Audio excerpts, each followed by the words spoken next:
তাদের প্রোগ্রামগুলোতে গিয়েছি, দেখেছি, এইরকম দেখিনি। মানে বাংলাদেশের চরিত্রটা হলো যে বক্তব্য দিয়েই চলে যায়, সবাই নাই, এখন চেয়ার খালি। এটা খুব খারাপ, এটা আমাদের পেটের ক্ষুধা। আমরা কোন রাষ্ট্রের কোন রাজনৈতিক দলের নেতা কর্মী না, আমরা সরকারি রাষ্ট্রের কর্মচারী, জনগণের সেবা দেই, এই কথাটা বুঝতে হবে। আমার ক্ষুধার কথা বলার জন্য সরকার আমাকে অধিকার দিয়েছে, সেই সরকারের অধিকার নিয়েই আমি কথা বলবো।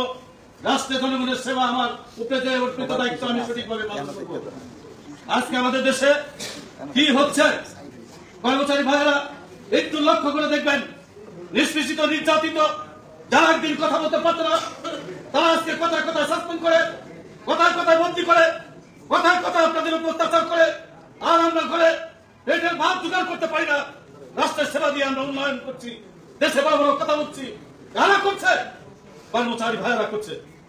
আজকে তো আমাদের কোন রাজনৈতিক দলের বিরুদ্ধে, বাংলাদেশে বহু রাজনৈতিক দল আছে যারা ক্ষমতায় যাবে আগামী দিনে, তারা একটি দল বলেন না, এমন একটি বড় দল দেখি না যে আমাদেরকে বলতে শুনি না যে এরা খেতে পারে না, এরা ন্যায্য দাবি করছে, সেই দাবিটি পূরণ করার জন্য আমরা সমর্থন জানালাম।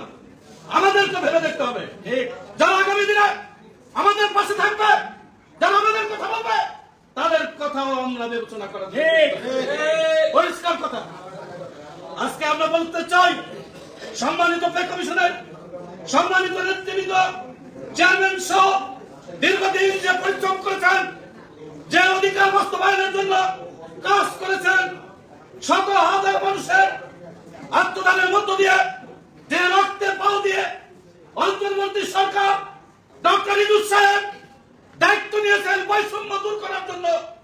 আমরা আজকে পরিষ্কার বলতে চাই, ওই রক্তের ঋণ শোধ করতে হলে আমাদের কর্মচারীদের বৈষম্য অবিলম্বে প্রত্যাহার করতে হবে, পরিষ্কার করতে হবে। কি মনে করেন আমাদের আন্দোলন অনেক সরকার দেখেছে, এসব সরকারের সাথে চ্যালেঞ্জ করে দাবি এনেছি। বেগম খালেদা জিয়ার সময় আমরা আমাদের কাজ নাই, মজুরি নাই আদেশ বাতিল করে ৭০,০০০ চতুর্থ শ্রেণী কর্মচারী নিয়োগ দিয়েছি।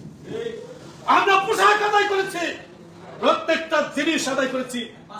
একটা কারণ হলো ঐক্যবদ্ধ, আমাদের সবাই সম্মিলিত ভাবে ছিল।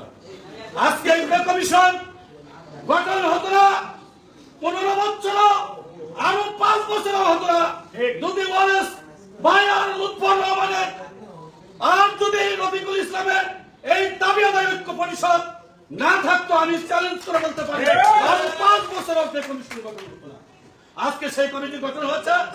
আপনাদেরকে সম্মান জানিয়ে বলতে চাই, সম্মানিত চেয়ারম্যান সহ মাননীয় অন্তর্বর্তীকালীন প্রধান উপদেষ্টা, ১৮ লক্ষ কর্মচারীরা সারা জীবন মনে রাখবে। আপনারা থাকবেন না, চলে যাবেন। আমাদের পে কমিশন নভেম্বরের মধ্যে আমরা চূড়ান্ত সিদ্ধান্ত নিয়ে এবং জানুয়ারি মাসের ১ তারিখ থেকে বাস্তবায়ন করার জন্য আগামী ৫ তারিখে যে সমাবেশ, সেই সমাবেশ থেকেই আমরা চাই তার আগে ঘোষণা করুন, অন্যথায় দেখবেন বাংলার কর্মচারীরা কি করতে পারে তাদের সে প্রমাণ আমরা আগামী ৫ তারিখে মাঠে দিব, পরিষ্কার।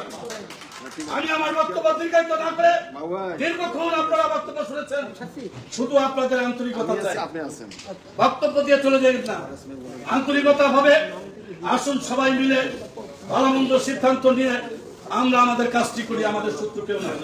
সারা বাংলাদেশের ১৮ লক্ষ কর্মচারীর সমস্যা, এই সমস্যার সমাধান দেওয়ার জন্য জাতীয় দাবি আদায় ঐক্য পরিষদ উদ্যোগ নিয়েছে। এই উদ্যোগে লুৎফর রহমানের বেতন বেশি বৃদ্ধি পাবে না, ওয়ারেসের বেতন বেশি বৃদ্ধি পাবে না, আমার যা বাড়বে তারও তাই বাড়বে। এই কথাটা চিন্তা করে আসুন তাদের হাতকে শক্তিশালী করি, অবশ্যই আমাদের কাজগুলো আদায় হবে। আমি আমার বক্তব্য দীর্ঘায়িত না করে, দীর্ঘক্ষণ আপনারা আমাদেরকে সময় দিয়েছেন, আপনাদেরকে আন্তরিক ধন্যবাদ জানাচ্ছি। এবং আগামী রবিবারে ঢাকা আমাদের মৎস্য ত্রিভুবনে বিকাল ৫টায় যে সভা হবে, সেখানে আপনাদেরকে আমন্ত্রণ জানিয়ে আমি আমার বক্তব্য এখানে শেষ করছি। খোদা হাফেজ। বাংলাদেশ জিন্দাবাদ।